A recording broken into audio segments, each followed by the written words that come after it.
materi tentang bagaimana nih strategi naikin omset bisnis di akhir tahun. Langsung saja untuk materinya saya persilakan kepada Mas Bayu Agus Prabowo. Monggo Mas. Oke, terima kasih Mas Lian. Bismillahirrahmanirrahim. Assalamualaikum warahmatullahi wabarakatuh.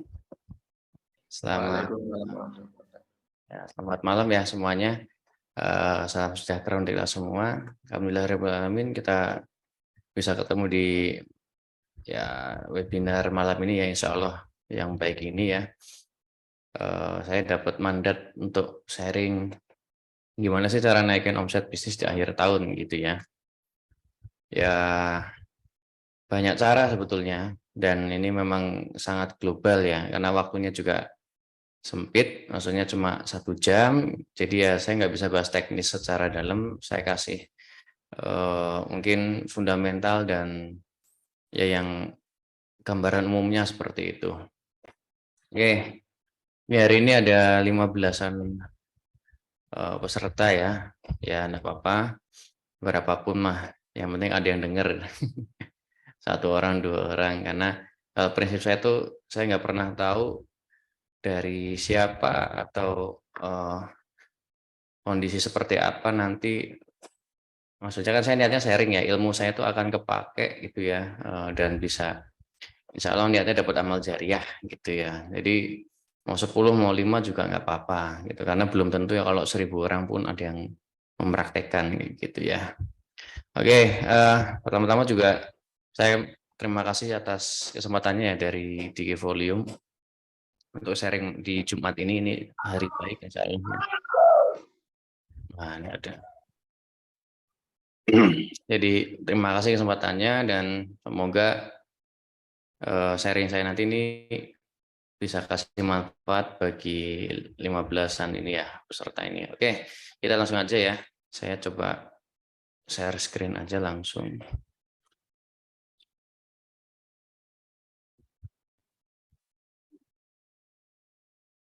Oke. Kelihatan ya PPT-nya. Jadi insya Allah saya akan share tentang strategi menaikkan omset bisnis di akhir tahun. Ini kan udah November, besok Desember. Nah, udah ganti tahun, gimana targetnya teman-teman?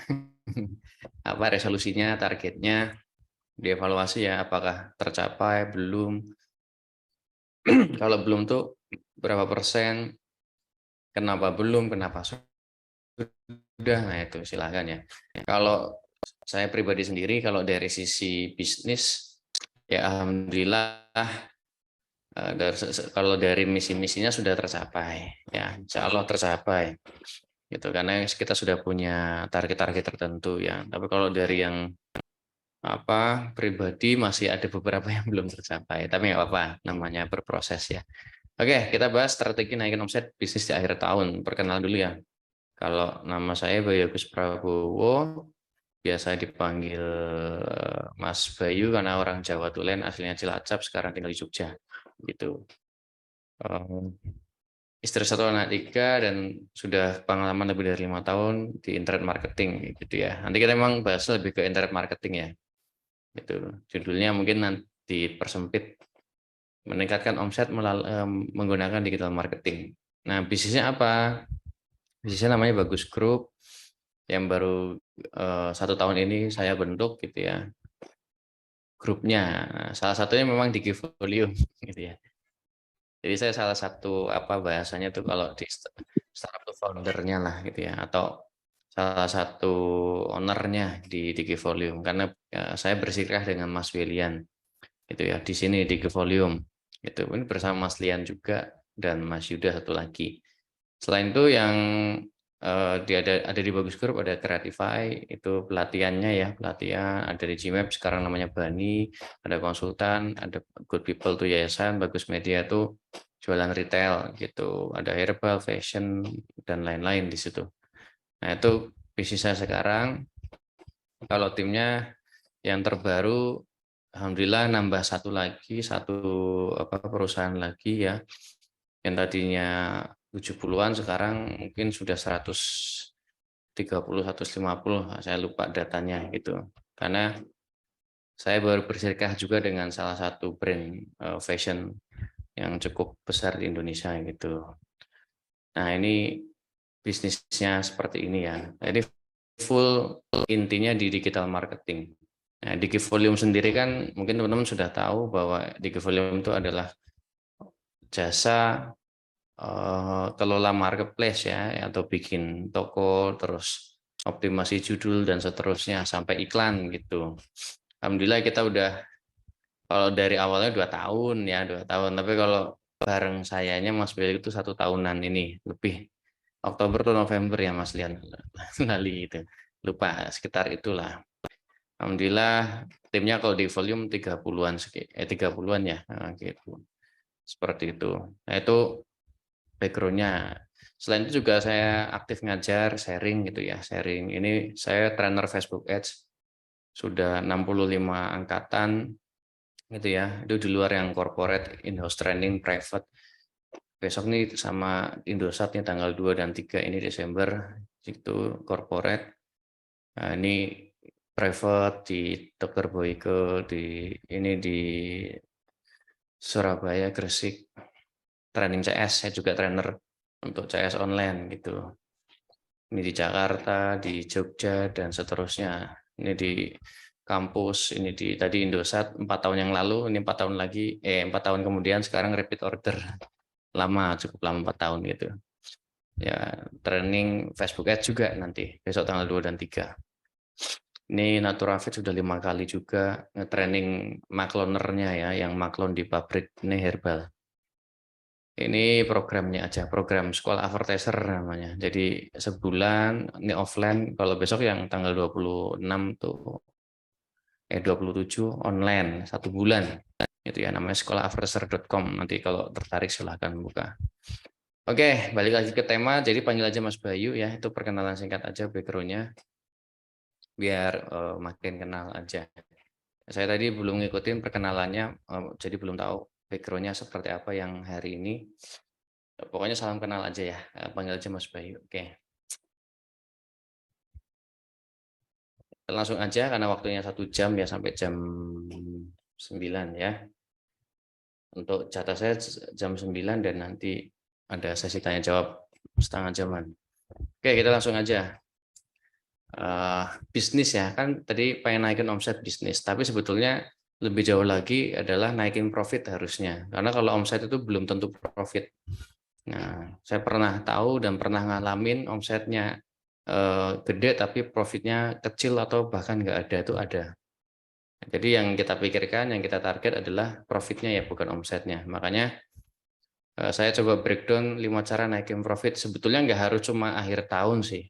Kapanpun bisa dipakai, mau awal tahun, tengah tahun, ya kapanpun bisa dipakai mindset ini, cara ini. Oke, pertama adalah perbanyak leads. Ya, naikin profit tuh jalan nomor 1 adalah perbanyak leads, perbanyak prospek, perbanyak calon pembeli. Ya kalau misalnya nih, gampangnya mau jualan bakso deh, bakso atau mie ayam, mangkal. Tentu kalau kita waras ya, akan cari jalan yang rame. Nah, kita mangkal di situ. Kenapa? Ya makin rame, makin besar potensi penjualannya gitu. Jangan bukanya malah di tengah hutan gitu. Lead-nya dikit gitu, leads-nya sedikit, traffic-nya dikit. Nah, paham ya? Nah, jadi apalagi kalau digital marketing, ini kita bisa nyari gitu. Kita bisa nge-push marketing, nyari lead secara aktif, nggak cuma diem mangkal gitu. Terus yang kedua, tingkatkan konversi.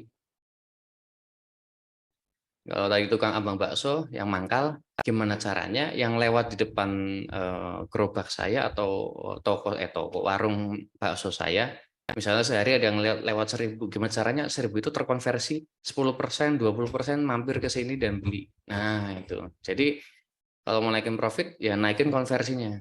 Kalau di online ya di CS-nya gitu ya, di website-nya. Misalnya ada CS dikirim traffic 100, gimana caranya dealnya 30. Besok udah ketemu 30, caranya 40 gimana dan seterusnya. Naikin terus tingkat konversinya. Terus yang ketiga, tingkat AOV. AOV itu average order value, nilai rata-rata per pembelian. Nah, jadi kalau tadi di bakso lagi ya, Ada orang mampir beli bakso cuma 1 mangkok. Gimana caranya dia belinya 2, 3, bahkan beli buat se-RT gitu, acara apa, itu gimana caranya? Jadi transaksinya sekali, tapi volumenya gede, lebih gede maksudnya. Itu namanya average order value. Itu gimana caranya? Nah, terus yang keempat, tingkatkan repeat order. Gimana caranya? Tadi beli sekali, besok datang lagi, bahkan bawa temennya. Nah, nanti akan profit naik. Nggak usah naikin biaya marketing, dengan bisa naikin repeat, profit naik. Sama yang kelima, naikin margin. Misalnya baksonya biasanya HPP-nya, harga pokoknya yaitu daging apa segala macam, mie dan seterusnya, misalnya dijual 20.000 semangkok, HPP-nya 10.000 katakan gitu. Nah, gimana caranya HPP-ku turun atau harga jualnya dinaikin? Kan cuma 2 itu cara naikin margin. Nah, pertanyaannya, kalau mau naikin harga, masih mungkin nggak di persaingan bakso di sekitar sini? Cek-cek marketnya, cek-cek kompetitor. Ternyata di seberang tuh ada jualan 15.000. Wah, kalau aku naikin 23.000 atau 22, malah nanti berpotensi akan mengurangi ini. Nah, berarti jangan. Cara satu-satunya adalah nurunin biaya. Gimana caranya? Ya cari supplier lebih murah, ya lobby-lobby misalnya dan seterusnya. Misalnya daging sapinya cari yang lebih murah, nggak bisa mungkin ternak sendiri gitu. Kalau udah gede ya bisa. Mie-nya misalnya, mie-nya beli grosiran, bahkan bikin pabriknya sendiri biar lebih murah. Nah, nanti akan HPP-nya turun, dengan jual harga yang sama, marginnya akan naik. Nah, secara umum ada 5 cara ini naikin profit. Nah, kita coba bahas. Yang paling dalam kita bahas di nomor 1, perbanyak leads. Ya, karena kalau membahas semua nggak selesai. Ya, ini materi seminar saya soalnya. Kita fokus nomor 1 dulu aja, perbanyak leads, gitu ya. Saya kasih simulasi dulu. Kalau online shop ya, atau jualannya pakai online. Kan dari lead sampai profit nih. Misalnya ya, bulan Januari berhasil mendatangkan 10.000 leads. Tim marketingnya ya, entah lewat ads, lewat organik, lewat marketplace, lewat Instagram, TikTok, pokoknya sebulan itu bisa mendatangkan 10.000 leads. Nah, 10.000 itu dihandle sama tim customer service-nya, tim adminnya, tim deal maker. Banyak istilahnya di UMKM, tapi saya nyebutnya CS biasanya. Tim CS bisa mengkonversi dari 10.000 itu diolah, dilayanin, di telepon segala macam, bisa jadi 40%. Tadi kan tingkat konversi 10.000 terkonversi 40%, dapat 4.000 customer. Ya, 4.000 customer semuanya beli 1, average ordernya cuma 1, nggak ada yang beli 2, 3, nggak ada. Harga satunya 100.000, maka omsetnya 400 juta. Marginnya di ownernya nyetingnya 20% aja. Ya udah, ini bulan Januari omset 400 juta, profit 80 juta. Nah kan tadi judulnya mau naikin omset, atau kita rubah dikit mau naikin profit. Gimana ya cara naikin profit akhir tahun ini atau besok, tahun depan dan seterusnya? Strateginya apa? Nah, tadi ada 5 jalan kan? Perbanyak leads. Nih, kita naikin leads-nya dari 10.000 jadi 11.000 contohnya. Naik 10% aja. Perbanyakin leads-nya. Iklannya ditambah, mungkin organiknya diperbaiki, mungkin tambah nyepam, mungkin sebar brosur, terserah. Pokoknya naik jumlah lead-nya 10%, jadi 11.000. Oke. Terus naikin tingkat konversi. Yang tadinya tim CS-nya kemampuannya 40%, dinaikin juga, dilatih, ikutin pelatihan, beliin buku, beliin e-course, skripnya dirapiin, evaluasi mingguan, dan seterusnya. Itu jadi punya kemampuan 44% conversion rate-nya. Maka dari 11.000 ya, terkonversi 44%, jadi 4.840. Oke. Terus nomor 3, naikin average order value. Yang tadinya semuanya beli 1, nah kita bekalin CS, pakai upselling, cross-selling, paket-paketan yang menarik sehingga dia mau lebih dari satu belinya. Yang naik 10%, 1,1 rata-ratanya sekarang naik. Jadi artinya ada 10% yang beli lebih dari satu. Setelah dilatih, dikasih paketan dan seterusnya. CS-nya, tim sales-nya. Nah, terus naikin repeat, di sini nggak ada ya. Karena ini kan pembelian pertama kali. Yang kelima, naikin margin.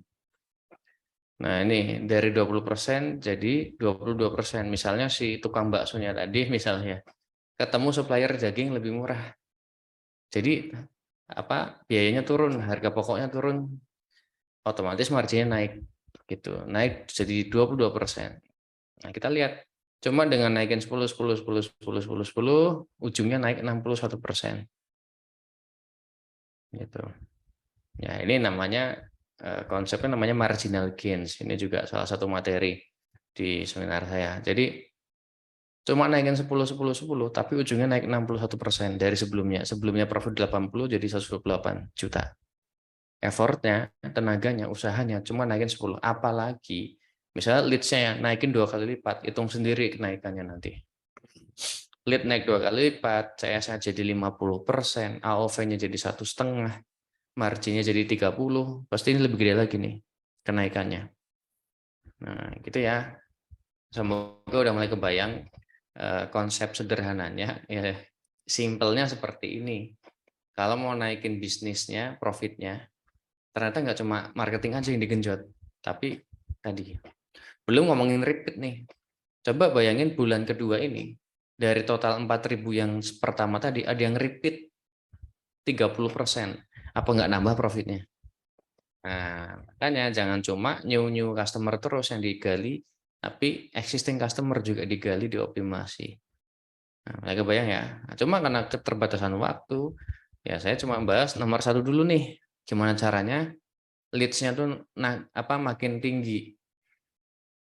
Gimana strateginya naikin leads gitu. Gitu ya. Kalau naikin closing rate ini ya nggak cukup lah.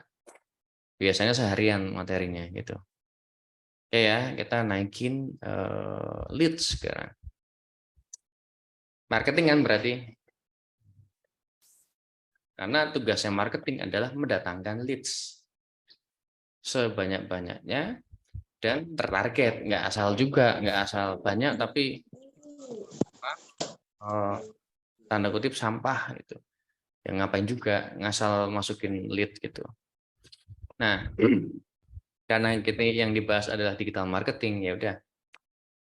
Secara umum kalau digital marketing menurut saya ada 3 konsepnya, yaitu pedagang mangkal, pedagang keliling, dan kombinasi keduanya. Ya. Contoh pedagang mangkal ya ini toko jahe tadi, tukang bakso, mangkal. Bakso kan ada yang mangkal yang keliling ya. Misalnya misalnya lagi toko kelontong, itu kan pedagang mangkal. Kalau pedagang keliling, ya tadi tukang bakso keliling, ini sebar brosur, gitu kan. Apalagi tukang jahit keliling dan seterusnya. Tuh, bisa nggak dikombinasikan? Bisa banget. Misalnya toko jahit ini ngutus orang buat nyebarin brosur di jalan, supaya apa? Terjadi awareness, gitu. Ya, oh di sini ada toko jahit bagus tuh di sini. Oh di sini ada toko jahit. Oh lagi promo apalagi. Oh promonya terbatas. Oke deh besok tak coba mampir. Nah itu tugas marketing kan itu ya. Create demand, menciptakan kebutuhan, ya, menciptakan keinginan itu tugasnya marketing sehingga dia mau minat datang jadi leads. Selesai tugas marketing. Nah, setelah jadi leads, setelah masuk ke toko, nah tugasnya orang selling, sales. Nah, kan di toko ada salesman-nya, baru tuh diolah lagi. Oh, diajak ngobrol, digali kebutuhannya apa. Akhirnya tadi deal close ya, closing, terjadi penjualan. Nah, konteksnya kalau di digital marketing gimana tuh? Mana yang disebut mangkal, mana yang disebut keliling. Kalau yang mangkal, kalau di dunia digital marketing,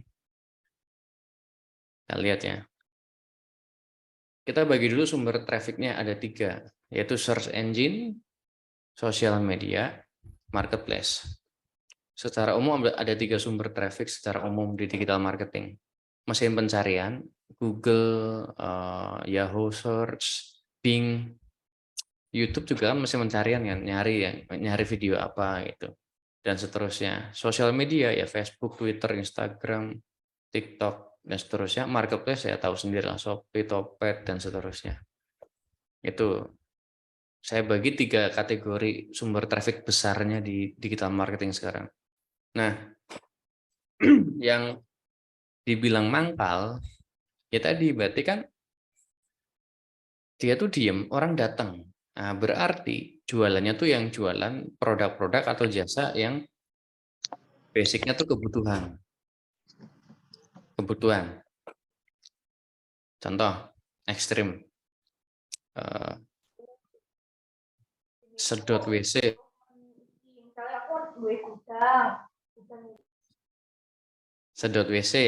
ya, sedot WC Jogja. Nah, kebutuhan akan sedot WC itu kan, jasa sedot WC itu kan bukan produk keinginan. Mana ada orang lagi pengen sedot WC gitu, kayaknya enak deh, enggak kan, nggak bisa. Dia akan sedot WC kalau emang lagi rusak WC-nya dan mampet dan seterusnya. Itu contoh produk kebutuhan. Itu cocoknya pedagang mangkal. Misalnya nih, rumah saya WC-nya mampet, aduh di mana ya sedot WC? Nah, dia carinya mana? Googling kan. Kalau saya googling, cari sedot WC terdekat, klik. Nah, baru lihat listnya, tuh 2, 3, 4, tinggal pilih. Jadi mangkal kan itu. Si website itu mangkal di Google, di SEO kan, sehingga ketika orang nyari, orang sudah butuh nyari, ketemu website dia, terlihat dulu, nanti tinggal dipilih mana yang cocok. Itu pedagang mangkal. Kalau sosial media itu pedagang keliling. Orang main Facebook, main Instagram misalnya ya, itu kan kebanyakan, bukan nggak ada yang niat cari barang ya, kebanyakan itu niatnya kan ya buka status, happy-happy, fun, stalking mantan gitu lah. Ya kan? Nggak ada yang, atau bukan nggak ada, jarang yang niatnya nyari barang. Lagi scroll, tahu ada yang nongolin baju misalnya cewek dikasih video baju, kok lucu ya. Padahal sebelum login dia tuh nggak kepikiran beli baju ini gitu. Misalnya gamis ya. Dia nggak kepikiran beli gamis, tapi dengan pedagang keliling ya, sosial media, tahu-tahu ditongolin tuh video gamis, copywriting-nya menggoda, gambarnya bagus, videonya bagus, dia ke-trigger, kok lucu ya. Apalagi copywriting-nya cuma bulan ini misalnya kayak gitu. Penasaran, klik. Nah, itu pedagang keliling. Ya, analoginya kayak gitu.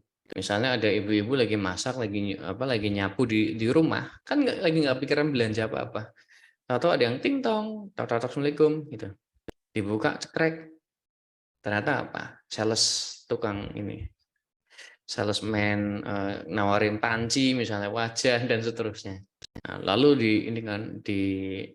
proses selling, dijualin gitu. Oh gini Bu, saya dari ini nih, saya bawa wajannya eksklusif ini. Oh bagus banget, anti gores gitu. Nah itu yang dimain copywriting berarti kan. Kalau di online itu kan ini selling kan. Nah, yang ibu-ibu tadi yang tadinya nggak kepikiran beli wajan, kok bagus juga ya. Berapa Mas ini? Harganya cuma sekian loh Bu. Oh mahal ya, saya kasih diskon cuma hari ini tapi akhirnya beli. Padahal tadinya nggak kepikiran. Itu analoginya pedagang keliling. Nah kalau marketplace itu pedagang mangkal. Marketplace itu pedagang mangkal. Ya kan, misalnya saya contohnya lah ini charger handphone saya rusak. Beli di mana ya? Cari di marketplace. Cari klik. Itu pedagang mangkal. Kan tokonya pada diem. Didatengin, nongol di iklan ada yang organik. Nah, itu. Boleh nggak dikombinasikan? Ya boleh banget. Cuma kita milih gini. Kalau produk kita cenderungnya adalah produk kebutuhan, ya boleh mangkal sama keliling jalan bareng boleh. Bikin website iya, di SEO kan iya, sosmednya juga main boleh. Cuma energinya ya, cuma masalah pengaturan energi aja. energinya tuh diperbanyak di pedagang mangkalnya daripada keliling. Misalnya punya budgetnya 1 juta, mungkin 80%-nya diarahkan buat ngoptimasi pedagang mangkal, sisanya buat ngoptimasi pedagang keliling. Nyebar-nyebarin brosur. Misalnya tadi jasa sedot WC-nya. Nah, ini pedagang kelilingnya nyebarin brosur di IG, di Facebook. Biar orang aware. Oh, di sekitar sini tuh ada jasa sedot WC terkenal namanya ini. Nah, jadi ketika dia butuh, googlingnya tuh bukan kata kunci jasa sedot WC terdekat, tapi udah pakai nama brand, misalnya jasa sedot WC Bayu, gitu. Kebayang ya? Itu fungsinya pedagang keliling, ngasih awareness ya berkali-kali. Kan ada namanya rule of 7, aturan 7 kali. Itu kalau orang lihat brand 7 kali, ya dia akan inget dan lama-lama percaya sama brand tersebut. Apalagi kalau kontennya itu bervariasi, nggak gitu-gitu terus gitu. Nanti di belakang ada strategi kontennya. Gitu. Udah mulai kebayang ya? Boleh. Jasa .wc buka sosmed ya boleh. SEO-nya dikencengin, Google Ads-nya buat awareness. Ya, sebaliknya, jualan baju gamis, boleh nggak buka website? Ya boleh banget. Tapi energinya arahkan ke sebagian besar ya, 80-70% untuk optimasi pedagang keliling. Karena ini tipikal produk yang bisa dibeli tanpa alasan khusus. Lucu, seneng, itu bisa dibeli gitu. Nah, sedot WC, lucu kan nggak mungkin dibeli. Kayaknya bagus sedot WC-nya deh. Sedot WC iseng-iseng aja enggak gitu. Behaviornya beda. Itu ya. Nah, sedangkan cara optimasinya ada 3 juga caranya. Itu organik, berbayar bukan iklan, dan iklan. Ya, dari search engine, sosmed, sama marketplace, ngoptimasinya ada 3, yaitu cara organik, nggak pakai uang, atau nggak bayar kemana-mana ya. Yang kedua, bayar, keluarin budget, tapi bukan untuk iklan, bukan ke platform. Yang ketiga, iklan. Nah, kita jelasin satu-satu. Produk saya sebaiknya gunakan cara yang mana? Itu kan. Saran saya ya kan, kalau mau naik omsetnya, potensinya naik, semuanya digerakin. Yaitu omnichannel ngomongnya, istilahnya. Omnichannel marketing. Ya. Kayak tadi itulah.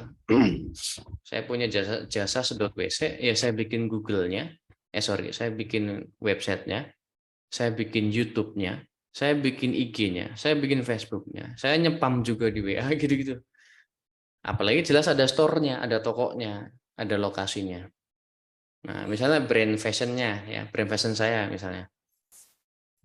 Basicnya online, tapi kita ada tetap butiknya satu gitu. Buat ini nih, store. Ini namanya omni channel. Online to offline atau offline to online. Tinggal pokoknya digabung semuanya. Dan nggak cuma salah satu, semua dimainin. Sosial media ada ya, yang di brand fashion-nya. Sosial media ada, di marketplace yang nongol, di website juga punya, di YouTube ada, store-nya ada, komunitasnya juga ada kayak gitu. Nah, mulut ke mulut kan. Jadi mainin semua channel. Cuma ya kalau fasenya starting, UMKM misalnya, baru startup bikin bisnis baru, kan mungkin kalau ngurusin semua ini jadinya malah biayanya besar. Ya. Pilih yang Pareto-nya gitu. Pareto tuh yang tadi yang 80-20 ya. 20% usaha yang menghasilkan 80% hasil. Ya tadi kalau sedot WC ya Paretonya di mangkal. Jadi kalau startingnya adalah UMKM, budget terbatas, mangkalnya dulu yang diurus. Mangkalnya udah mulai dapetin hasil, baru tuh sosmednya jalanin. Kayak gitu. Nanti sosmednya udah jalan, mungkin tambah apa lagi offline misalnya. Ya, pasang brosur, ceplok-ceplok, di tiang listrik, ceprek-ceprek, kayak gitu. Omni channel. Ya. Jadi sekarang tuh udah kompleks. Behaviornya konsumen itu kompleks. Kompleksnya gini, tadi loh. lihatnya di online, bisa belinya di offline. Lihatnya di offline, lihat brosur, baliho, bisa belinya di online, kayak gitu. Pokoknya kompleks, ya. Ya, dari awareness, consideration, purchase, dan seterusnya. Ya, jadi jangan cuma ngandelin satu channel aja. Ini konteksnya kalau bangun brand ya. Kalau cuma pedagang aja, mungkin nggak usah seribut ini mikirnya. Pedagang kan yang penting jualan aja, gitu. Nggak bangun brand gitu maksudnya. Istilahnya yang di di umum namanya ZMOT. ZMOT, Zero Moment of Truth. Apa itu Zero Moment of Truth? Ya intinya, kalau online kan, orang ketika melihat pertama kali produk kita, brand kita, iklan kita, brosur kita, semuanya pasti nggak bisa ngelihat barang langsung kan, nggak bisa megang barang secara langsung, nggak bisa ngerasain secara langsung, betul? Maka namanya zero, kosong. Nah, kalau mau bangun brand di online, ini dipikirin nih zero momennya. Jadi momen ketika orang tuh ngelihat pertama kali, tapi kan masih zero tuh belum ngelihat, belum megang langsung, masih zero momen. Nah, contohnya gini, misalnya kita ngiklan dimanapun lah, radio, podcast, TV, billboard, Facebook, Instagram, seterusnya, itu kan memberikan stimulus ke market kita. Ih, ini ada brand namanya ini, itu. Ih, ada produk lucu, itu kan stimulus. Brandnya namanya misalnya Digivolume misalnya. Misalnya kalau teman-teman lihat di Facebook lagi scroll IG, ada video tentang misalnya kamu kesulitan kamu punya toko tapi belum maksimal gitu. Udah iklan di marketplace tapi boncos terus. Nah, kan itu trigger toh, itu kan masalahnya kita gitu. Masalah kita apa ini kok menarik gitu kan. Itu kan stimulus namanya. Nah, itu kan zero moment kan. Nah, biasanya setelah ketemu stimulus, apa sih namanya nih? Digivolume. Dia akan apa? Research. Itu namanya zero moment of truth. Dia akan research di mana? Ya terserah dia. Referensinya yang paling seneng di mana? Entah googling, entah youtubing, entah instagraming, entah yang lain.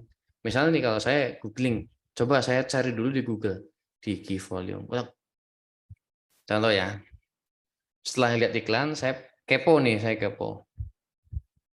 ini cari kan di Google. Apa tadi? Digivolume. Apa sih Digivolume? Coba. Oh ada, kantornya di sini kantornya di Jogja. Gitu lah kurang lebih. Itu namanya zero moment of truth. Orang akan riset untuk dia tuh yakin mau nyoba gitu. Oh ini Digivolume, buka websitenya. Terus cek ada Instagramnya. Oh cek bahkan yang kepo tuh bisa ngecek semua sosmed dicekin sama dia. Nah, sampai sampai nanya ke temennya. Misalnya dia pengusaha, tanya ke temannya pengusaha, bro, kenal Digivolume nggak? Pernah lihat nggak? Digivolume itu ya Mas William ya? Mas William, iya. Oh iya itu nyambung. Nah, kalau momen itu terbangun dengan baik, zero moment of truth, nah insya Allah lanjut ke tahap selanjutnya gampang. Ke namanya first moment of truth.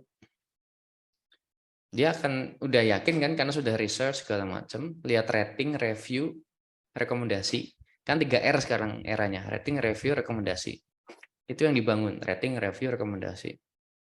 Nah, dia oke deh, coba deh gitu. Saya udah riset cukup, dah yakin, coba.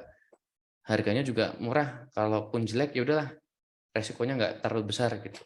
Oke. Makin mahal harganya suatu barang atau jasa, ya makin lama risetnya. Pertimbangannya makin lama gitu. Karena resikonya makin tinggi gitu.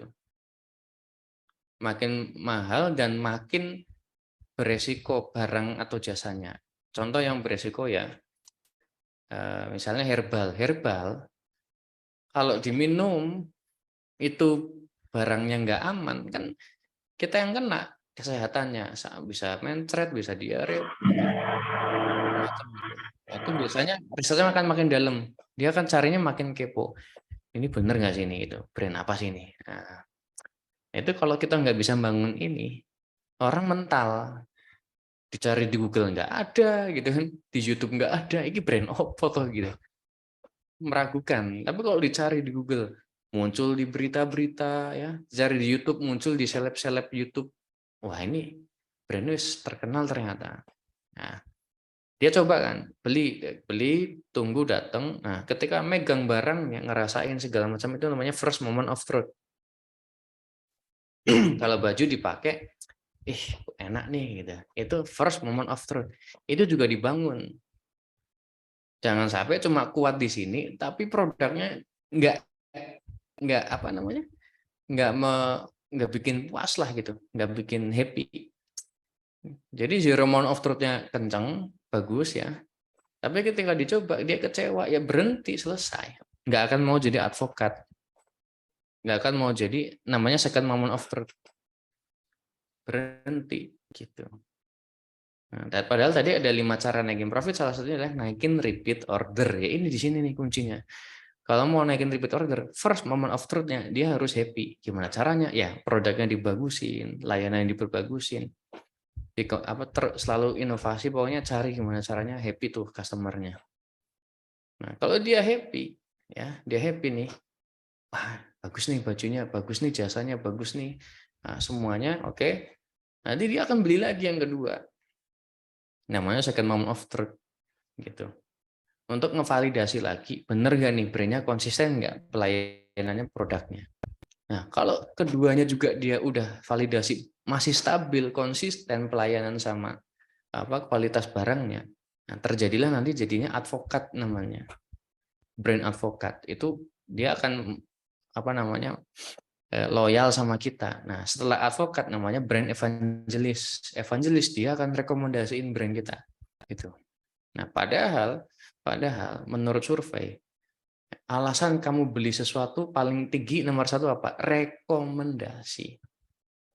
Padahal alasan orang beli sesuatu, produk jasa, nomor 1 alasan paling kuat apa? Rekomendasi. Nah, balik lagi tadi 5 cara naikin profit adalah repeat order. Nah, itu nggak akan terjadi, tidak akan terjadi kalau barangnya di first moment of truth-nya jelai barangnya, nggak bikin kangen, nggak ada manis-manisnya gitu. Nah, makanya ini yang dirancang. Gitu. Second-nya harus konsisten, ya jangan pertama bagus, keduanya jelek. Jadi dia nggak akan jadi advokat, berhenti. Loh kok beda sama yang pertama? Gitu. Mulai kebayang ya. Nah, ini yang dibangun ketika membangun brand di digital marketing, karena tadi nggak bisa ngelihat, nggak bisa megang, lihat bisa nggak bisa megang, nggak bisa nyicip, nggak bisa nyium langsung, gitu. Yang diserang kalau di online panca inderanya adalah mata sama telinga, gitu. Makanya copywriting konten itu sangat ngaruh banget di digital marketing, karena yang diserang itu sini sama sini, mata dan telinga. Gitu. Nggak bisa dia dikasih cium nih parfumnya, nggak bisa loh. Ya, gitu. Makanan coba-coba nih, ya nggak bisa dijilat layarnya, ya sama aja ya, gitu, gambar. Maka yang dipermainkan persepsinya itu lewat mata sama telinga. Gitu. Channel utama riset di Indonesia menurut Daily Social, WR Social adalah social network, search engine, consumer review. Nah, social network tuh jaringan sosial. Ya rekomendasi gitu. Dia nanya, pasti nanya, bro kenal ini enggak, tahu ini enggak, pernah gimana, bagus enggak? Nah, gitu. Search engine tadi kayak saya googling brand apa toh ini, brand apa sih ini, nah dan seterusnya. Customer review tuh ya kayak di marketplace tuh, lihat rating, lihat review, Google Maps segala macam dan seterusnya gitu. Ini yang dibangun. Nah, cara optimasinya tadi ya organik berbayar non-ads, dan berbayar pakai ads. Kalau organik itu contohnya Facebook marketing, IG marketing, TikTok marketing. Ya nggak pakai duit ya, maksudnya nggak bayar sesuatu. Ya paling bayarnya tim atau konten atau kamera dan seterusnya. Tapi nggak ngelakuin pembayaran kemana-mana. Gitu. Kelebihannya organik adalah biayanya lebih kecil, resikonya lebih kecil. Cocok untuk yang mulai awal-awal.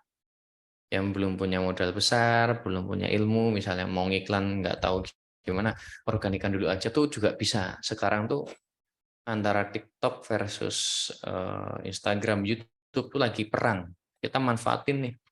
Mereka akan kasih apa namanya, pokoknya pengen ngerebut hatinya netizen dengan cara itu dilonggarin algoritmanya. Nah, mainnya di Reels, Short, sama TikTok video. Kalau mau cepet yang organik ya. Nah, TikTok apalagi itu kan. YouTube Short ini udah mulai ngerang. Reels yang masih ketar-ketir nih. Kayak gitu. Ya, intinya kalau organik sekarang ya, kalau relevansinya di hari ini adalah video yang dimainin. 3 itu.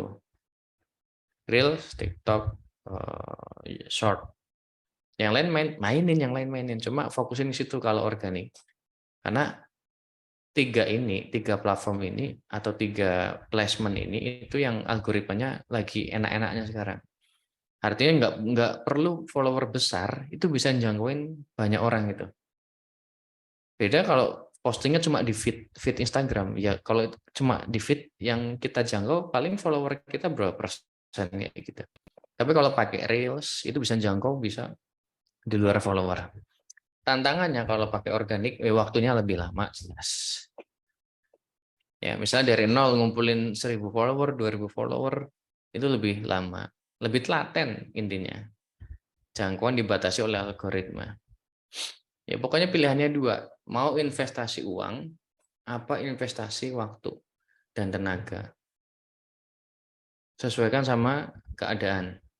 Jangan dipaksain. Kalau memang uangnya belum ada, ya pakainya waktu tenaga, telaten, ngutik-ngutik setiap hari, berjam-jam.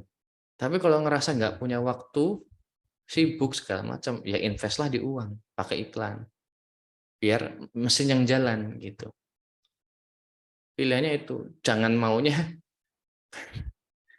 nggak keluar uang, tapi nggak keluar waktu. Lah itu dia. Jangan maunya kayak gitu. Maunya rebahan beres. Nah, ya tinggal pilih. Terus sekarang berbayar tapi non ads. Contoh paid promote, endorse, brand ambassador dan sejenisnya. Jadi kita ngeluarin uangnya bukan ke platform, bukan ke Instagramnya, bukan ke TikToknya, bukan ke Google-nya, tapi ke orangnya, influencernya. Bayar tapi bukan iklan. Ya ini KOL marketing, ada influencer marketing, nah istilahnya macam-macam. Kelebihannya ini naikin trust-nya bagus, asalkan yang kita endorse tepat.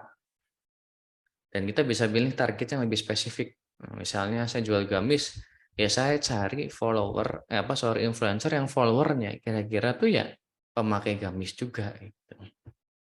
Jangan gamis endorse ke Nikita Mirzani, gamis endorse ke Lucita Luna, yang kagak nyambung gitu. Followernya siapa ya, behaviornya kayak gimana kayak gitu. Nah, makanya tantangannya adalah butuh ilmu manajemen influencer. Karena kalau ngasal, yang mungkin terkenal kayak tadi, bahaya. Gamis ke Nikita Mirzani, terkenal dia, cewek. Tapi kan, nah itu butuh ilmu kan. Investasinya lebih besar dari organik. Dan tidak bisa diukur secara detail.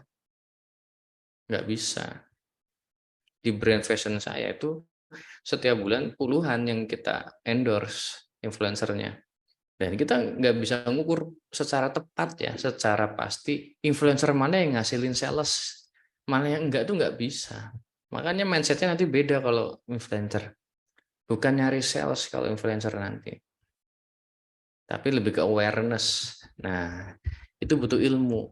Ada manajemennya, ilmu manajemen influencer atau KOL-nya tuh. Ya, terus yang ketiga adalah berbayar dan pakai ads.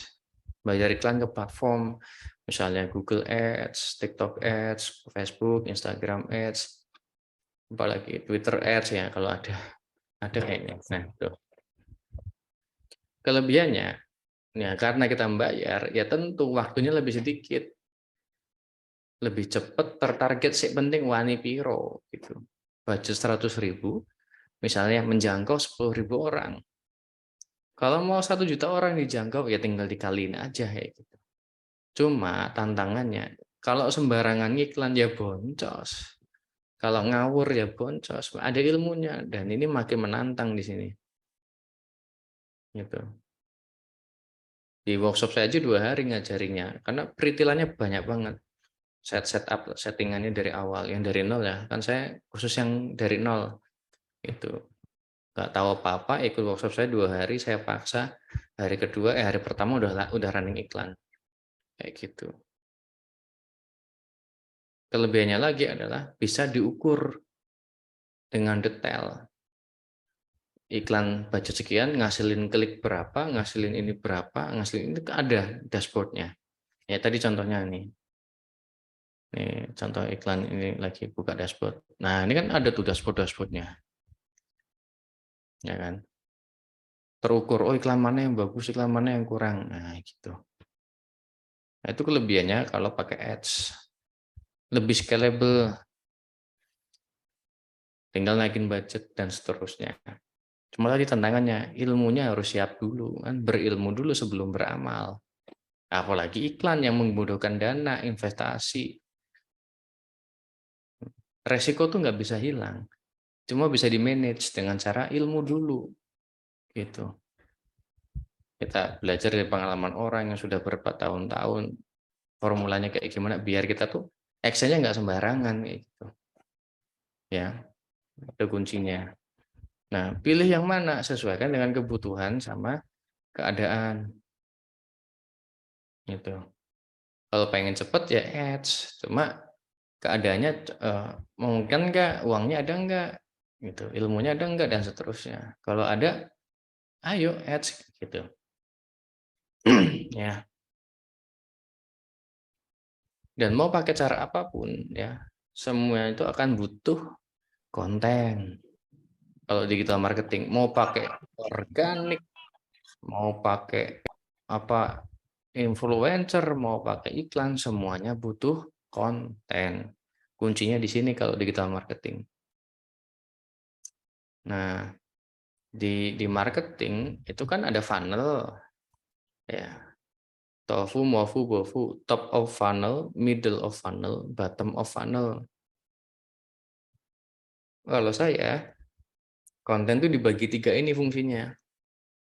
Konten yang di tofu itu kontennya, tujuannya adalah buat awareness, naikin awareness. Saya penting viral, nah gitu. Tapi viralnya positif ya, nggak usah jualan. minimal tuh videonya viral. Kalau baju ya, modelnya pakai bajunya kita, bajunya brand kita. Minimal itu kan awareness. Atau minimal tuh ada logonya lah, udah gitu di akhir atau di awal video. Atau ada watermarknya, atau ada cuma sekedar nongol di gelas, di kaos, di tembok. Itu namanya awareness. Yang penting viral dulu. Yang penting banyak dulu yang lihat. Nah, karena misalnya pakai video ya, videonya viral kemana-mana, orang kepo tadi kan ini stimulus. Zero moment of truth-nya jalan, dia research, oh ada IG-nya, masuk, set, follow kan, jadi follower. Nah, setelah dia follow, baru kontennya yang mofu, gitu. Middle of funnel, kontennya udah bukan awareness. Kalau di dalam IG, middle of funnel itu fungsinya buat ngasih evaluasi. Maksudnya untuk membantu si audiens mengevaluasi brand kita, maka kontennya lebih ke jualan. Tapi zoom in, kalau saya zoom in tuh gini, kalau baju ya, jualannya baju di zoom in. Misalnya kalau mau ngomongin fiturnya dipecah satu-satu, dijadiin satu konten sendiri-sendiri. Misalnya baju jahitannya, bikin satu konten ngomongin jahitan doang, set jahitannya rapi, ada beberapa footage, set. Nah, besok ngomongin apa misalnya fitur ada sakunya misalnya, set bisa buat masukin macam-macam handphone, dompet, kulkas segala macam kayak gitu masuk ke sakunya misalnya. Gitu. Siapa tahu saku ajaib Doraemon gitu kan. Intinya biar dia tahu fitur-fitur kita apa aja, kita zoom in. Nah, deliver. Testimoni juga kasih tahu mereka siapa yang pakai kita. Artis kah, pejabat kah, apa kata mereka. Itu konten Mofu evaluasi. Fungsinya adalah bikin orang itu memudahkan evaluasi brand kita. Sakjane ini sebenarnya itu layak nggak sih saya beli gitu loh. Ya, makanya pengen-pengenin terus ya. Secara emosional disentuh ya. Nah, itu Mofu. Nah, nomor terakhir konten Bofu. Bofu bottom of funnel, funnel paling bawah itu kontennya tujuannya buat segera menjadikan conversion. Contohnya adalah promo, sale, scarcity, terbatas loh bulan ini aja, terbatas loh 100 ini aja. Ayo jangan terlambat, ayo. Nah, itu ditakut-takutin terus dipepet itu konversi. Itu kontennya. Contoh nih akhir tahun konteksnya ya, kan tadi pengen naikin omset akhir tahun. Bikin sale. Ada strateginya. Bikin sale tapi nggak boncos tuh, ada strateginya. Nah, panjang ceritanya. Tapi jadi kayak akhir tahun kalau tahu di luar negeri ada namanya Black Friday. Nah, tahu nggak Black Friday? Jadi tools aplikasi di luar negeri di diskon, kayaknya luar biasa banget murahnya diskonnya. Padahal itu ada strateginya biar nggak boncos. Walaupun harganya turun jauh, tapi volume penjualnya naik banget gitu. Tapi nggak boncos. Nah, itu kan Bofu tuh udah bottom of funnel. Orang tuh tinggal didorong tik gitu, dipantik lagi pakai sesuatu. Nah, itu sesuatunya apa? Terserah. Nah, itu kontennya. Ya, jadi punya tugasnya masing-masing. Jadi nggak selesai diceritain setengah jam. Tinggal 10 menitan lagi ya. Bentuk kontennya ya cuma 3 kalau online, teks, gambar, video. Silakan dimaksimalkan ya. Selalu dites, cuma memang tadi sekarang itu video lebih kuat untuk sekarang ya. Jadi ya mau nggak mau kuasain video marketing. Gitu. Kalau nggak bisa, ingat ya, kalau secara waktu, tenaga nggak bisa, investlah uang, hire tim, hire agensi. Tapi kalau nggak punya uang, ya ini yang dipakai, tenaga, waktu, pengetahuan sendiri. Gitu. Jangan kayak tadi, udah nggak mau ngeluarin ini, nggak mau ngeluarin ini, pengennya jadi. Gitu. Nah, datanya video sekarang yang lagi bagus. Jadi harus kuasain mulai mainin video marketing. Lalu sisanya ya konsisten aja, frekuensinya dijaga, kualitasnya dijaga. Gitu. Perbaiki, evaluasi, perbaiki, tes. Evaluasi, perbaiki, tes. Gitu terus kerjaannya. Apalagi kalau jualannya cuma satu barang, itu terus yang dibahas kan kalau nggak punya kreativitas. Bosan, bingung. Mau apa lagi yang saya bikin videonya. Kayak gitu. Itu ya. Mungkin itu aja kalau materinya ya biar nggak kelamaan. Bisa banyakin ini. Banyakin diskusi aja. Monggo, saya kembalikan lagi ke Mas Lian.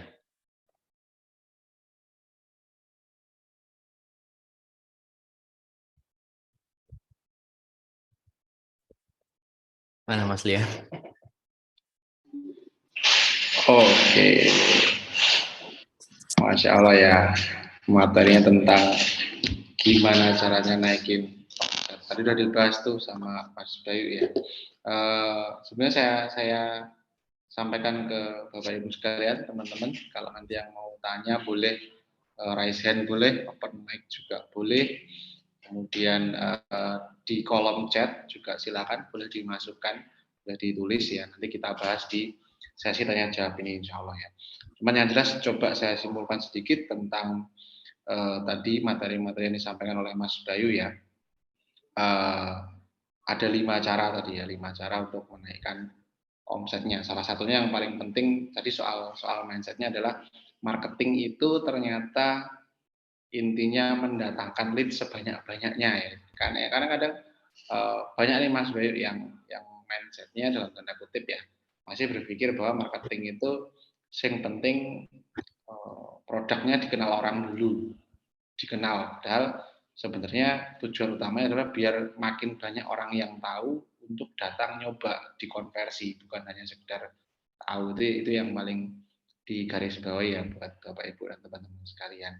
Oke, ini untuk sesi tanya jawab. Ada pertanyaan nih Mas Bayu, untuk belajar FPH gimana Kak? Gimana Mas Bayu? Untuk jadwal, ya cek aja IG-nya Creatify. Ini kan ada nih, creatify.id, IG-nya Creatify.id. Jadwal terdekatnya belum saya tentukan sih. Mungkin Desember enggak, mungkin tahun depan baru ada kelasnya lagi. Cuma yang sekolah advertiser ada nih minggu depan. Itu online ya, sebulan. Sehari ketemu 2 jam, nanti sama saya sama tim itu sih. Kalau yang online ya, kalau offline Januari kayaknya. 2 hari aja kalau offline di Jogja. Nanti cek aja Creatify ID.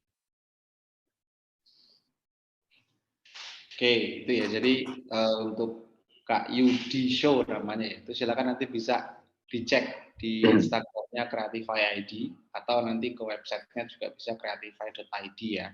Itu di kolom chat sudah saya tuliskan ya. Nanti bisa langsung cek, dicek aja, kemudian di chat juga ada kontaknya gitu ya.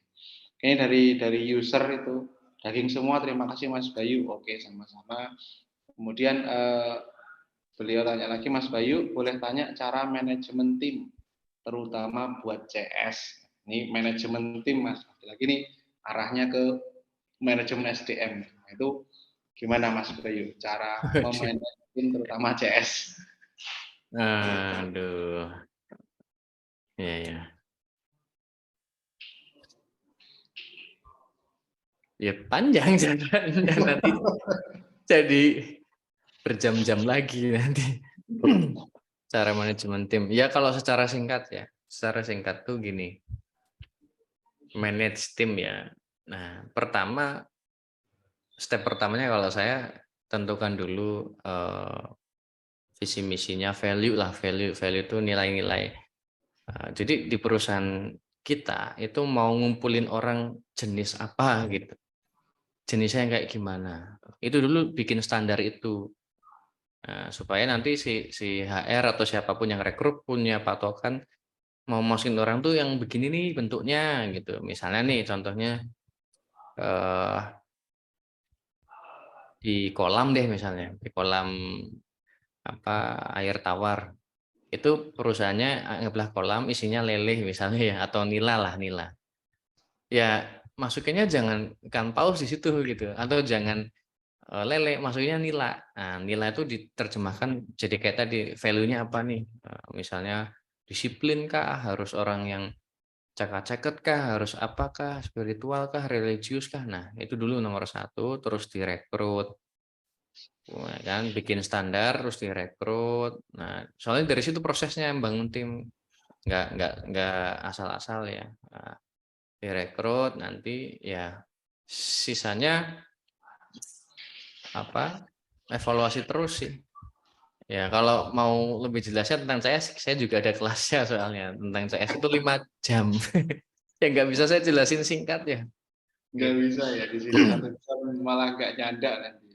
Iya, lagian juga ini kan temanya tentang omset ya, maksudnya untuk negatif. Ini ada yang mau nanya lewat suara, boleh silahkan tuh. Oke, ya berarti kita intinya tadi ya untuk Mas Kak User ya namanya, username user ini intinya cara manajemen yang pertama dari Mas Boy adalah untuk kita dulu sebagai owner, sebagai business owner itu pengennya tim yang seperti apa, biar nanti tim rekruternya, tim HR-nya, tim HR-nya bisa dapat tim yang speknya minimal banget attitude itu sama dengan kita sebagai business owner ya. Itu kuncinya dari Mas Bayu tadi seperti itu. Dan lebih detail ya disarankan untuk ikut kelasnya saja karena yang biar bisa lebih detail baik online maupun kalau ada offline-nya ya untuk kelas jagoan CS. Oke, untuk Kak Andi Asmoro yang tadi katanya mau bertanya, kita persilakan. Selamat malam Mas, terima kasih ya Mas kesempatannya. Saya mau tanya sama Mas Bagus Mas ya. Saya punya toko online, Tokopedia ya. Ya saya ini setelah ikut Mas William ya. Itu dulu tuh saya punya toko online Tokopedia pasif dah 2 tahun pasif, terus saya mau serius lagi gitu loh. Mau serius lagi, terus setelah saya ikut Mas William trainingnya, terus saya tahu ilmunya, terus sekarang ini saya putar-putar otak, mempelajari terus, akhirnya saya memutuskan untuk serius di toko online saya. Terus saya pakai strategi gini Mas, saya kan jual barangnya macam-macam, nggak satu produk saja. Jadi rumah tangga ada, jam tangan ada, terus mainan ada, model-model gitu loh Mas. Terus saya setelah pelajari gitu, terus saya tanya-tanya soal ikut seminar gini, on Zoom gini, saya milih strateginya begini Mas. Saya mau jualan sebanyak mungkin produk gitu, tapi misalnya satu produk ya, misalnya jam tangan atau mungkin mainan. Saya bikin jam tangan tuh, satu jam tangan tuh saya mau kasih berapa banyak model gitu loh Mas. Saya dropshipper Mas ya. Saya dropshipper. Nah, sekarang ini saya mau banyakin produk kayak itu Mas. Jadi misalnya jam tangan saya banyakin modelnya, terus kipas angin saya jual, untuk kipas angin jam tangan, kipas anginnya saya banyakin produknya. Nah, karena banyak produknya kan berarti harus gambarnya makin banyak ya. Jadi saya sekarang ini fokusnya gambar-gambar ini dulu gitu loh. Tak bangun toko saya supaya produknya itu banyak, supaya nanti kalau saya main di top ads, trafficnya masuk, terus orang lihat banyak produk, pengen beli itu. Nah, strategi saya begitu, Mas. Dulu waktu awal-awal Tokopedia saya, itu saya pernah nyoba top ads tapi tanpa ilmu gitu loh, Mas. Tanpa ilmu sebelum ikut Mas Welian gitu. Nah, ketika saya coba top ads itu, produk yang saya iklankan di Tokopedia di Topet itu ternyata nggak dibeli, malah beli produk yang tidak saya iklankan gitu loh Mas. Nah, karena itulah terus saya mikir setelah saya ikut banyak seminar sampai saya setahun lebih loh Mas mikirnya itu. Setelah Mas William ikut training setahun lebih, terus sekarang gambar ini sudah hampir 2 tahun nih belum selesai karena target saya itu 300 produk Mas.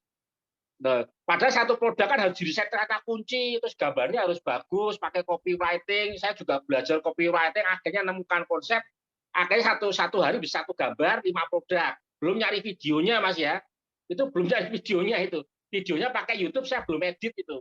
Belum tak kasih brandnya saya gitu loh. Kan videonya kan bisa dikasih brand gitu. Nah, kondisi saya begitu. Terus nanti seandainya saya selesai, saya mau top ad pertama kali itu, saya tuh takut, Mas. Payu pora gitu loh. Soalnya rating saya bronze 5. Bronze 5 ya itu kan kepercayaannya masih kurang ya. Nah, itu untuk memulai awal ini itu budget iklannya untuk nyoba-nyoba itu berapa gitu Mas Bayu. Gitu aja. Jadi kan saya juga namanya pemula ya. Pemula kan ngaku ngetok ide taunya blong-blong apa itulah itu. Tapi gambar itu sudah tak bagusin semua, sudah pakai copywriting ini baru saya coba gitu loh. Ini sekarang baru saya gambar terus sih. Jadi fokus di gambar dulu ini saya. Gitu saya pemula Mas Bayu itu aja. Pertama itu. Terus kedua, ini seminarnya di Semarang ada nggak Mas? Kok di Semarang nggak pernah jarang ngajar seminar gitu loh. Jogja semua. Nah, saya mau belajar susah harus nginep ke sana gitu. Terima kasih Mas Bayu, makasih Mas ya. Namanya siapa Mas Lian Abdul Aziz ya? Lian Abdul Aziz. Ya, terima kasih Mas Lian ya, Mas Bayu. Ya. Mohon pencerahannya. Terima kasih. Oke. Mas Bayu. Semangat sekali. Iya, semangat Pak. Saya udah 4 tahun ini blodor dulu sempat Gojek karena nggak ada hasilnya gitu loh Mas. 2 tahun Gojek gitu. Jadi perjalanan saya itu panjang sekali gitu. Oke. Ya pertama kalau tentang per marketplace-an, saya tuh ya termasuk newbie kayak Mas Andi. Oh gitu. Ya, Oh karena iya. saya tuh lebih ke Facebook Ads kalau saya, Facebook Ads, Oke. toko online yang trafficnya pakai Facebook Ads. Cuma ya saya coba kasih jawaban berdasarkan ini aja ya, maksudnya pengalaman segala macam gitu ya. Iya, iya, nggak apa-apa, Mas. Oke, kan dropshipper ya, berarti dropshipper kan memang fokusnya bukan bangun brand ya. Kan kalau bangun brand itu kan yang bagus itu kan satu brand itu satu positioning sebetulnya. Artinya satu toko misalnya ya, kalau jam ya jam semua misalnya kayak gitu. Iya, iya. Nggak yang palu gada, ada jam, ada Ya, utang, ada ini itu kan nggak nggak terlalu bagus di branding ya. Ini kan konteksnya brand. Tapi kalau dropship, karena saya juga bukan pelaku dropshipper sih ya, maksudnya belum punya insight yang dalam banget di toko dropship. Cuma kalau secara keilmuan saya tadi itu sih satu toko minimum tuh kategorinya yang mirip-mirip gitu, supaya nggak terlalu jauh gitu loh apanya kategori produknya. Ya iya. mungkin jam sama sama dompet mungkin masih bisa lah, jam pria, Ya, dompet pria. ya dompet saya juga jual dompet yang fashion Eh, ya, Mas ya. Yang model ya, fashion kayak gitu ya. kalau elektronik mungkin temannya elektronikan juga gitu. Satu Oh, tokonya itu loh. elektronik nggak banyak saya. Hmm, Cuma kalau kipas ya. angin karena hawanya panas itu loh, Mas. Kan banyak orang butuh kipas angin yang kecil-kecil itu loh, yang lucu-lucu Ya, modelnya. tuh. Atau kalau barangnya barang unik-unik rumah ya Ya, isinya itu semua. Minimum brandingnya di situ deh, toko yang terkenal ininya gitu kan misalnya. Nah, iya. terus diikat sama pelayanan juga supaya nanti besok kalau butuh ingatnya tokonya kita lagi gitu kan. Kan tadi Iya. nggak cuma berhenti di first moment of truth tadi ya kan, ada F mode supaya lanjut ke second moment of truth dan seterusnya gitu. Cuma karena ini dropship memang ya pasti nanti akan harga nih ininya apa persaingannya harga kan, produknya sejenis di marketplace langsung kelihatan semua gitu kan.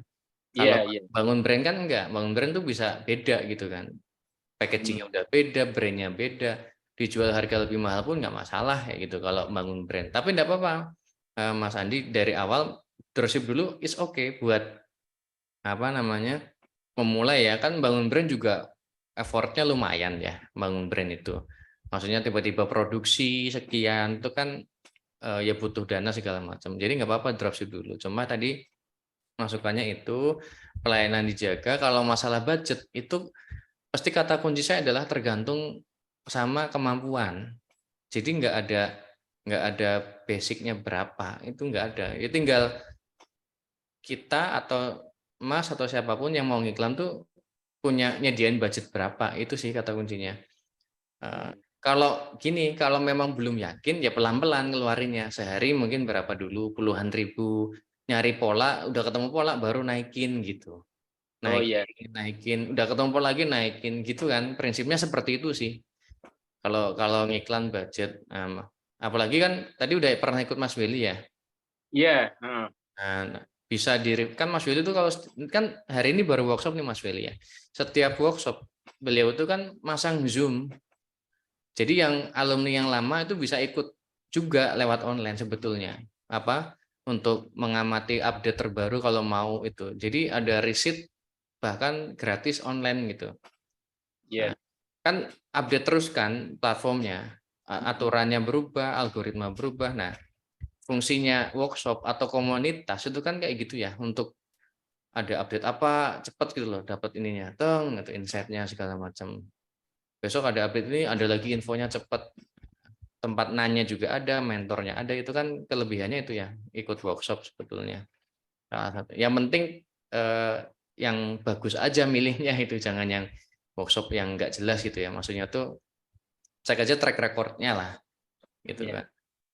Kalau Mas Willy kan udah 30-an kali, saya Iya, udah iya, Mas Willy saya cocoknya ketemu sebelum ketemu Mas Willy itu saya udah kemana-mana, Pak. Enggak ya, ah saya pindah ke Blodro ya ilmunya ada yang ngapusi gitu. Ya bahkan saya ketemu Mas Willy ini gitu loh. Cuma ah, kok sayanya di Semarang nggak pernah itu. Susah saya. Mas ya Bayu nggak ada di Semarang ya, rencana Semarangnya. dulu pernah Pak, dulu pernah kita buka di Semarang. Cuma apa antusiasnya kurang ya. Kita jadi mikir-mikir kan gitu. Ya udahlah di Jogja aja lah gitu. Mikirnya Semarang Karena kan deket gitu. gini Mas, saya tuh dulu di Facebooknya Mas Billy kalau nggak salah tuh juga banyak loh yang di Semarang pengen tanya-tanya gitu. Cuma ya karena mungkin orang-orang Semarang tuh ya mungkin promosinya aja nggak denger kali gitu. Emang Jogja secara ekonomi yang lebih itu ya. Kalau Iya. deket enak, saya kalau kumpul kan enak, takut tanya langsung sama yang lain gitu loh. Ya. Kalau di Facebook grup itu kan kita nggak kenal Mas gitu loh. Pemula apa enggak gitu kan harus tanya-tanya gitu Mas Bayu. Iya, Ya iya, gitu iya. aja Mas. Ya. Ya Ya terima nanti. kasih Mas Bayu ya penjelasannya. Saya cuma mengharap-harap kalau di Semarang ada gitu aja. Ya insya Allah. Ya, Nanti. terima kasih ya Mas Bayu. Siap, kita Terima tampung. kasih Mas Lian. Mas Lian terima kasih. Ya, Mas sama-sama. Lian. Ya. Masya Allah ya. Beliau ini kayaknya selalu ikut deh webinarnya di Givolium. udah familiar sama beliau. Iya, cuma ini kan saya baru gambar tuh loh Mas Lian. Ini kan saya Iya. belum ada target. Memang tadi benar kata Mas Bayu itu yang ya pokoknya saya tuh yang fashion kebetulan supplier saya tuh barangnya unik-unik gitu loh. Bentuknya unik gitu. Dia pasangannya kecil tapi bentuknya ada yang kayak panda. Tak lihat pesaing-pesaingnya di lain tuh kok bentuknya. Jadi saya nggak main harganya. Kalau harga kan perang itu kita bentuknya beda lah. Itu kebetulan nemu suppliernya. Dan nyari suppliernya aja tuh kalau nggak salah berapa bulan itu nyari suppliernya tok loh ya, yang sesuai dengan ratingnya, makanya sampai 3 tahun 4 tahun nih saya mau tak seriusin gitu loh Mas. Ini kan saya sudah tua ya, tapi sudah telat tapi ya mau serius di sinilah gitu kan, yang sukses yang umur 50 tahun juga ada toh. Itu saya pengen nggak ketemu cuma masih di Semarang tadi gitu loh. Pokoknya intinya sedikit ya budgetnya ya, budget iklannya gitu ya. Ya. Mas Lian apa Mas Lian? Mas Lian marketplace juga? Kalau saya di fokusnya di bagian HR Pak, SDM. Oh SDM, oh ya, ya udah. Terima kasih ya Mas Lian ya, Mas Bayu. Ya, Sama-sama. Mas Andi ya, Masya Allah luar biasa ya. Mudah-mudahan kapan-kapan Mas Bayu bisa ke Semarang lagi. Oke, ini ada pertanyaan mungkin terakhir ya, mungkin nanti kalau ada lagi yang kepepet perlu nanya lagi ya boleh. Ini di chat ada gimana agar ngiklan nggak boncos ya Kak? Oh, ini Mas Bayu ini. Silakan Mas. Itu pertanyaannya simple, tapi jawabannya bisa 2 hari mungkin ya. Iya, jadi iklan gini ya mindsetnya ya. Iklan itu atau yang berbayar ya, kita bilangnya iklan yang berbayar, misalnya Facebook Ads itu kan cuma tools ya. Tools atau alat untuk bantu kita seller, brand owner atau penjual atau apapun untuk nyebarin produk kita. Itu kan definisinya atau fungsinya iklan kan itu. Maka kalau mau nggak boncos, pertama produknya dulu dibenerin. Karena kalau produknya masih ngasal, jelek, tidak diterima, mau diiklan pakai teknik dewa apapun, ya boncos gitu. Fundamentalnya itu ada di produk, fundamentalnya. Nah, saya sharing pengalaman aja ya. Kan tadi saya udah bisnis ini 5 tahun lebih ya, menggunakan Facebook sudah 5 tahun lebih. Dulu, ya nggak dulu lah, awal-awal sampai tahun 2020, saya tuh nggak punya patokan, maksudnya kalau ada produk, tes, ada yang nawarin produk, tes gitu. Di iklan maksudnya, dicoba, ada yang datang, misalnya pabrik, Mas punya produk ini, mau nggak? Coba tes. Nah, hasil apa? Boncos. Sering boncosnya daripada berhasilnya. Loh, saya terang-terangan aja, saya trainer bukan berarti nggak pernah boncos. Gitu. Boncos. Kenapa? Ya tadi ada yang nawarin, saya coba cuma lihat aja, nggak pakai data, nggak pakai apa-apa. Kayaknya bagus nih, harga sekian yuk, coba. Nah, iklan sehari 2 hari boncos dan seterusnya. Mungkin bisa dibilang 20% yang berhasil, 80% yang gagal. Produk yang kita tes. Jadi kan di saya kan tadi kan ada Bagus Media namanya ya. Bagus Media itu memang mainnya begitu. Main jualan apa pakai Facebook Ads, bangun brand sama non brand. Non brand itu ya Misalnya dari marketplace, ada produk apa dicoba dijual dan seterusnya. Nggak bangun brand, jualan aja, trader lah, trader apa penjual. Nah, kalau bangun brand itu memang bisnis. Kita udah pikirin strateginya. Nah, kan tadi ada yang pabrik nawarin, Mas saya punya produk baru, fresh, baru, coba ya. Ini harganya segini dari kita, terserah mau jual berapa. Oke, coba. Boncos, gagal. Nah, tapi ada yang berhasil sampai sekarang masih ada. Produk herbal tuh masih udah 3 tahunan lebih masih. Nah, ternyata baru sadar-sadar tahun 2020-an itu mulai nyadar nih pola-pola keberhasilannya apa, pola kegagalannya apa. Ternyata yang berhasil bertahan sampai lama kayak 3 tahun tadi brand itu adalah produk yang sudah namanya istilahnya product market fit, PMF. Product market fit adalah ya gampangannya ya ini ala-ala saya adalah produk yang sudah terbukti, tervalidasi, diterima sama market. Nah, indikator yang paling gampang itu ada yang repeat. Itu sudah product market fit. Kalau sudah ada yang repeat, itu sudah product market fit. Salah satu indikator. Nah, brand obat, bukan obat sih, brand herbal untuk emah GERD, asam lambung, waktu ditawarin ke saya, ya, beliau cerita yang punya tuh produknya cerita, Mas, saya punya produk. Jadi gini ceritanya, ini produk sudah dipakai sama ayah saya udah kena asam lambung dari lama. Nah, udah coba macam-macam obat tetap kumat, terus saya bikinin pakai ini. Ini cuma dari pati Garut, itu ubi Garut dibikin pati, tak bikinkan ya di pabrik segala macam diolah, dikonsumsi enak gitu. Nah, itu udah digunakan bertahun-tahun sama ayah sampai nyebar ke saudara, ke teman, ke tetangga, banyak yang pakai. Paham? Tuh, kunci mulai kelihatan ya polanya. Nah, saya kepikiran, nah, kenapa nggak saya jual aja ya gitu. Nah, terus itu dibikinin packagingnya, brandnya, terus tawarin ke saya, ini Mas, makanya saya tawarin ke Mas. Beliau alumni saya, alumni workshop pertama, angkatan pertama, tahun 2018. Angkatan pertama. Tuh. Nawarin itu setelah setahunan apa ya, lupa. Setelah setahunan. Ketemu lagi Mas, tadi cerita, oke dicoba. Nah, bener iklan hari pertama langsung profit. Hari pertama langsung profit. Nah, terus wah ini winning product nih gitu. Winning product kan aku dulu mikirnya gitu. Ya udah dikembangin sampai sekarang masih ada 3 tahun. Yang repeat, Masya Allah 50% setiap bulan. Jadi kalau misalnya sebulan ada 1000 transaksi, 50% lebih itu dari existing customer. Artinya nggak diapa-apain kasarannya, itu pasti akan ada yang beli karena udah cocok sama produknya. Itulah kekuatannya produk nomor satunya. Kalau mau meminimalisir boncos, bukan menghilangkannya, meminimalisir boncos.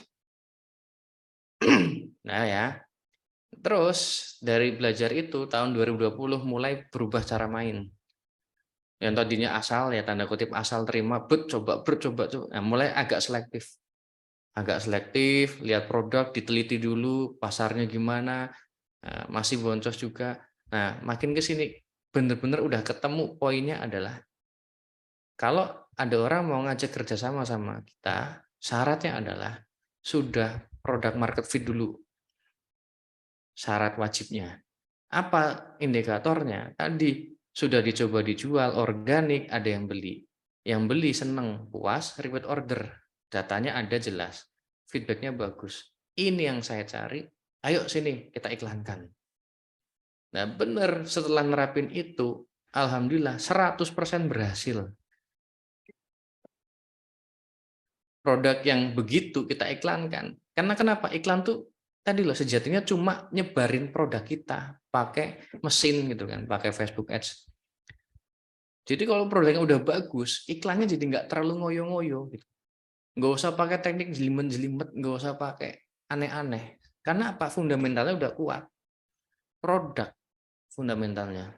Produknya sudah diterima, sudah market fit namanya. Itu 100% nggak ada yang gagal. Sejak Nah, makanya sejak itu, oke ketemu polanya, gitu. Saya jadi nggak sembarangan nyoba barang yang di iklan, harus product market fit dulu. Jadi sebelum di iklan harus ngelewatin beberapa fase validasi, kayak gitu. Nah, itu kalau saya ya, kan ada orang yang tetap maksudnya tetap terabas-terabasan gitu. Coba ya nggak apa-apa. Memang ada berhasilnya kok. Pasti nanti ketemu. Nyoba 5 barang, 10 barang, ada 1 atau 2 yang berhasil. Nah, biasanya dari 2 itu akan nutup biaya kegagalan yang 8 tadi. Cuma kan mentalnya kuat apa enggak gitu loh, ngejalanin 10 kali, 8 kali gagal. Pertanyaannya itu, orang tuh pada kuat enggak? Nyoba dan ngabisin budget sekian untuk padahal ya kalau mau sabar itu nemuin satu produk winning itu insya Allah ketutup semua tuh. Ini ngomongin Facebook aja konteksnya ya. Itu ketutup biayanya. Cuma kadang yang nggak kuat di situ mentalnya. Akhirnya berhenti. Ganti lagi ke bidang lain. Gitu terus gagal ganti bidang ya nggak pernah ketemu. Gitu. Nggak akan ketemu momentumnya.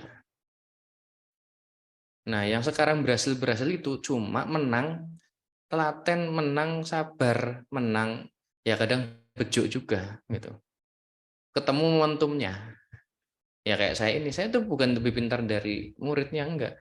Cuma udah lebih sering ngalamin gagal, udah prakteknya udah lebih dulu kayak gitu. Sehingga saya pengen ngasih tahu pola-polanya sehingga murid-muridnya atau pesertanya tuh nggak perlu ngalamin yang saya alamin dulu-dulu gitu. Ini udah tak kasih ciri-cirinya, formula-formulanya gini. Fundamentalnya ada di produk. Itu jawaban singkatnya. Produkmu bagus, iklanmu nggak usah aneh-aneh. Gitu. Ya tetap harus di standar ya, kontennya harus bagus, standar, baguslah. Jangan yang jelek juga kontennya. Karena ada 4 variabelnya, produk, targeting, visual, copywriting. Ya, ingat ya. Facebook aja, produk, targeting, visual, copywriting 4.